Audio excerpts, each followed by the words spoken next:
Halo guys, welcome back to my YouTube channel. Jadi malam ini seperti biasa kita ada di segmen cerem, cerita serem. Ya udah, lanjut ya. Hari ini malam ini aku mau cerita pengalaman aku yang berada di kota Batu, Malang. Jadi ceritanya nih, aku kan pernah tuh lagi PPL di kota Batu, Malang. Sebelumnya aku mau berterima kasih dulu ya. Sebelumnya aku mau berterima kasih banget kepada adik tingkat aku yang bernama Okta Selvitri yang udah bantu aku nganterin aku cari kos-kosan di daerah Batu, terus nyari kos-kosan, terus nganterin aku ke sana. Terima kasih banget, kamu baik banget. Bentar.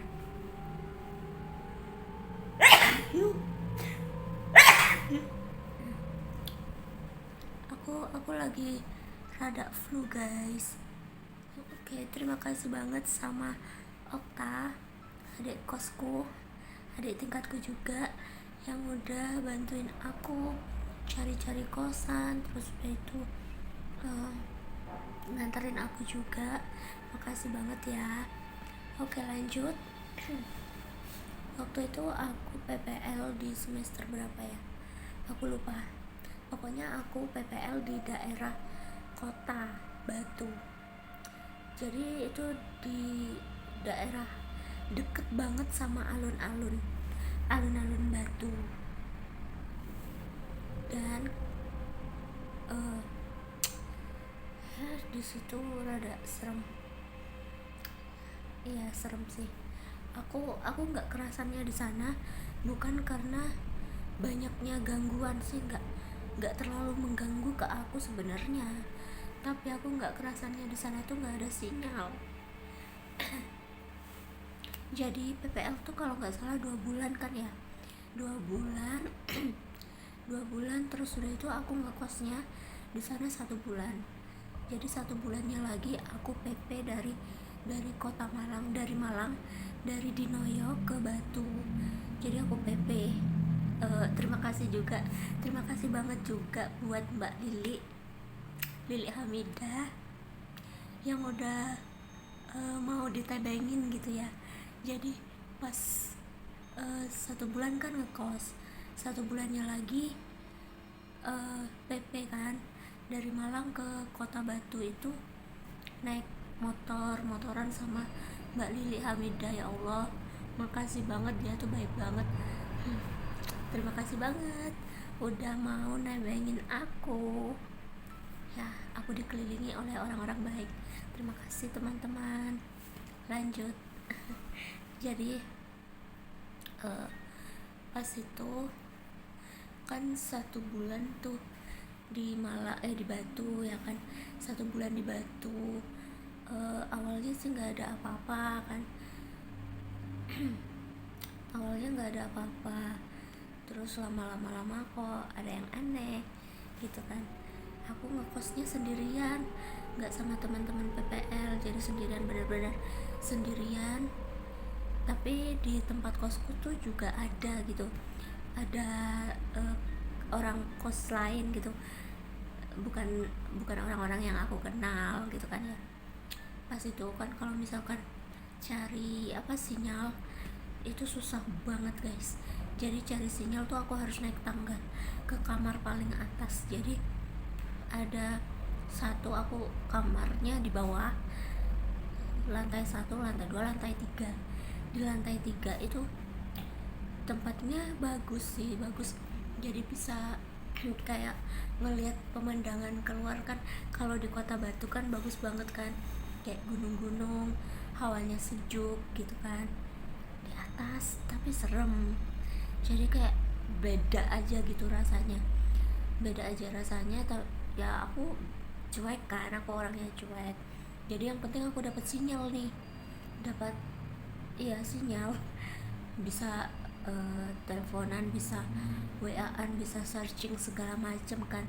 Aku di atas, karena di atas emang nggak ada yang ngekos, jadi kamar itu kosong. Tapi kenapa aku nggak ngambil di atas, karena harganya mahal, jadi aku ngambil yang di bawah, karena budgetku kan low kan. Daripada buat tempat tidur yang mewah, lebih baik buat kebutuhan yang lain. Kalau aku sih gitu orangnya. Udah ya kan, di atas tuh kayak ada yang ngeliatin gitu, gitu-gitu cuman guys, gitu-gitu cuman ada yang ngeliatin, terus ada yang memperhatikan, gitu-gitu doang gitu sih. Terus ya udahlah, aku cuek sih orangnya, ya udah langsung aja, tetap aja kayak, kan aku lebih butuh sinyal gitu loh kan. Di bawah tuh nggak bisa ngapa-ngapain guys, nggak bisa ngerjain tugas juga, ya lebih baik di atas gitu kan kalau cari sinyal, kalau mau nugas di atas. Terus itu seiring berjalannya waktu, asik, pas malam apa ya itu, malam Jumat kalau nggak salah ya, malam Jumat aku tuh bosan kan di kosan, tiap hari di kosan sendirian, gak ada yang kenal ya kan. Paling ketemu temennya pas waktu PPL kan, waktu ke sekolah, waktu ngajar segala macam, itu sudah ketemu teman-temannya. Kalau pas di kosan kan boring, nggak ada temen kan. Ya udah aku main-main tuh ke kosan temenku yang di belakang masjid, pokoknya di sekitaran masjid sana. Dan anehnya yang pas aku cari kosan sama adik kelasku, sama si Okta itu, padahal aku sudah lewat di sana kan, sudah nanya-nanya di sana, cari-cari kosan di sana, gak ada katanya, gak ada, udah penuh semua. Tapi setelah temenku dapat kosan daerah sana, tapi kosannya kosan baru, masih kayak bangunan gitu loh, masih belum dicat, ya masih kayak gitulah, gede luas ya, gede ya luas. Ya tapi pas masuk sana singgup, kayak aneh aja gitu. Nah sebelum kesana tuh sebelumnya aku kan bantuin mereka berdua nih, namanya Fitri sama siapa ya satunya, sama si Humairah, bantuin dia kan pindahan ke kosannya yang itu, bantu ngangkat gitu segala macam kan, nata juga. Sudah itu pas di malam Jumat ini aku kan bosan di kosan, aku cari temen gitu lah ya, cari temen kesana, mau main-main kesana gitu. Enggak sih, enggak malam Jumat itu, kayaknya malam apa ya, malam Minggu kalau nggak salah. Iya malam Minggu kalau nggak salah, apa malam Kamis, aduh aku lupa, pokoknya malam itu aku mau kesana nih guys, habis maghrib. Terus kan aku lewat di alun-alun itu ya, alun-alun Kota Batu. Dulu masih kayak gak ada apa-apa, cuma apa namanya, biang lala, kelinci-kelincian dan gitu segala macam ya. Terus aku kan lewat situ aku kelihatan poci di sana, kayak serem gitu loh, kayak ngeliatin. Terus udah itu aku lihat lagi, hilang. Udah, terus ya udah, tetap aja ya kan, aku jalan terus masuk gang kan, masjid. Terus aku nggak tahu arahnya itu, pokoknya ada masjid, jalan sana lurus, belok, ada gang itu, sana udah kayak kompleks gitu guys. Terus aku ke sana, lewat sana mau ke kosan temanku, tiba-tiba guys ada, aduh, bismillah, semoga nanti nyenyak tidurnya. Ada ini loh, orang ngangkat keranda. Udah banyak la ilaha illallah kayak gitu-gitu loh guys, nganterin jenazah mau dikuburin. Ya Allah, malam-malam kataku, udah aku antara mau maju sama mundur, maju mundur. Terus udah itu ngeliat yang di depan nih ada mbak-mbak di depan tuh balik belok ya apa, putar balik gitu loh, putar balik lari cepet kenceng, nggak nggak lari siapa ya, jalan cepet, jalan cepet. Ya udahlah aku ngikutin aja, jadi aku putar balik lagi, aku jalan cepet kenceng ya. Terus udah itu udah, terus ya apa ya ceritanya pas aku tuh, ya udah kenceng, udah orangnya nggak ada kan, gang kan ya, gang apa, dua arah orangnya, yang gerombolan itu ke sana, kita ke sana, terus udah pergi ya kita balik lagi gitu ke sana, seperti itu guys. Terus ke kosan temanku, masuklah di sana, kosannya tuh gede tingkat ya kan. Temanku tuh di tingkat atas, tingkat atas di atas gitu loh, tapi ruangan bawah tuh gede banget. Udah ke sana, udah itu aja sih. Terus udah itu keesokan harinya lagi, nggak tahu beberapa hari kemudian tuh kan, di sebelah kamar kosku ada kakak-kakak tuh, dia tuh kayak ikut bela diri gitu loh, kayak pencak silat, kerjanya tuh di warung di sana, deket alun-alun. Sesudah itu dia tuh cerita guys, cerita kalau ya emang di atas itu yang tempatku biasa apa, yang tempatku biasa nugas terus cari-cari sinyal itu emang ada katanya. Terus mbaknya tuh kan kayak ikut Islam kejawen gitu ya, dia kayak sering tirakat semedi gitu di atas, katanya di atas tuh ya emang digangguin katanya, sampai kayak gitu, sampai digangguin mbaknya. Ya udahlah ya emang gangguannya kalau orang bersemedi kan emang kayak gitu, banyak aja gangguannya. Ya udah cerita segala macam, ternyata yang di atas itu katanya sosoknya tuh gede, ya gede gitulah, diganggu sih mbaknya. Terus seru juga sih cerita sama mbak itu, tapi sampai sekarang nih aku nggak tahu nama mbaknya. Jadi yang sering ngobrol sih sama mbak itu, orangnya welcome juga, enak diajak ngobrol. Terus pas itu lagi ya ini tentang kosannya, jadi kosannya tuh sepi banget ya sesepi-sepinya kosan di Malang nih, di tempat kosku 322A lebih sepi di situ menurut aku, tapi ya kadang rame. Sepinya apa ya, aneh aja gitu guys. Dan ibu kosnya tuh punya anak tapi ibunya nggak ngakuin kalau itu anaknya, jadi agak, mohon maaf ya, agak kurang inilah, kurang gimana ya aku ngomonginnya, kurang satu agak kurang satu ya, emang agak gila gitu kan, agak gila. Terus udah itu tiap pagi tuh anaknya pergi ke rumahnya gitu, kayak teriak-teriak di luar rumah gitu loh, jadi nggak tinggal sama ibunya, nggak tahu tinggal di mana anaknya itu. Mesti bilang, bu aku kata maem, bu maem gitu.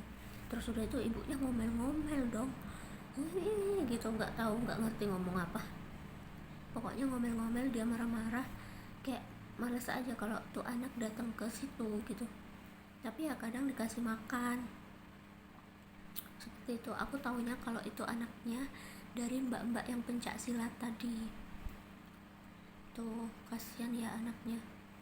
Tapi ibu kos ini rajin banget, kayak ke acara-acara pengajian dia rajin banget gitu guys. Oke lanjut, ini masih belum selesai. masih belum selesai, lanjut di kosannya si Fitri sama Humairah. Kalau di tempatku ya gangguannya biasa aja kayak gitu, tapi di kosannya Fitri sama Humairah, untung aja aku nggak kos di daerah sana ya kan, itu gangguannya parah banget guys. dan dan lucunya tuh anak dua ini, si Fitri sama si Humairah ini penakut gitu. Penakut guys, jadi dia nggak sampai sebulan kayaknya ngekos langsung udahan gitu, kayak semingguan gitu ya, semingguan udah pulang. Karena itu tadi gangguannya nggak selesai. Jadi kayak pas maljum ini ya, maljum itu di, itu masih jam berapa ya, jam 10-an kalau nggak salah katanya ya. Dia tuh cerita sama aku, mereka berdua itu di malam Jumat mereka tuh digangguin guys. Di sebelah kamarnya mereka berdua tuh kan kamar mandi, itu kerannya tuh hidup terus, dimatikan hidup lagi, dimatikan hidup lagi. Terus udah itu kayak tengah malam tuh kayak ada tok tok tok tok tok gitu loh, kayak ada orang maku gitu loh, tok tok tok gitu di tembok. Terus ada yang nangis kayak gitu segala macam. Jadi mereka tuh kayak nggak tahan gitu kan ya. Pokoknya satu malam itu katanya rasanya setahun. Setahun, ya Allah, kasihan banget si Fitri sama si Humairah. Kayak gangguan itu nggak selesai guys.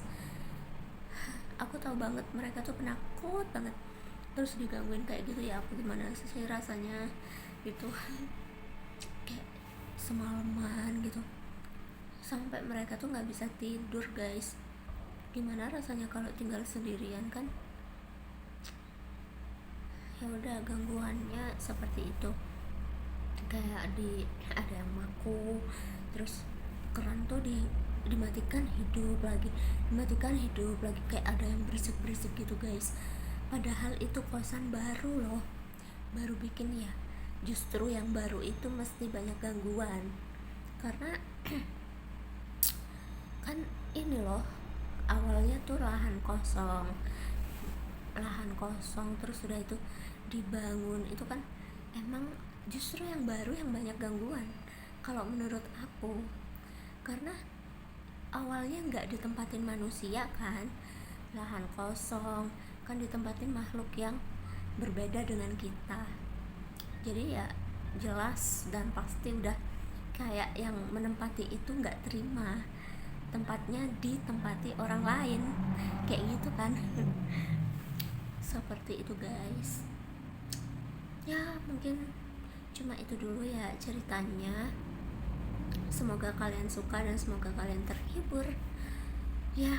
Pesan aku ya cuma satu, selalu baik, berbuat baik di segala tempat, berbuat baik di kepada siapapun gitu ya kan, entah itu hewan, tumbuhan, dan makhluk-makhluk yang tidak terlihat. Manusia, sesama manusia kita harus berbuat baik. Karena gimana ya, kita tuh kayak hidup kita tuh berdampingan gitu loh guys. Nggak cuma ini tempat untuk aku doang, nggak bisa kayak gitu. Karena ini tempat juga ada hewan, ini di dunia ini tuh ada hewan, ada tumbuhan, ada manusia ya, ada mereka juga yang nggak terlihat gitu loh guys. Jadi ya pokoknya kalian tuh, kita semua nih harus berbuat baik kepada siapa aja, selama orang itu berbuat baik pada kita, selama mereka tidak mengganggu kita. Nggak usah jahat-jahat ya, nanti didoain pada gitu kan. Seperti itu guys. Terima kasih sudah menonton dan dadah.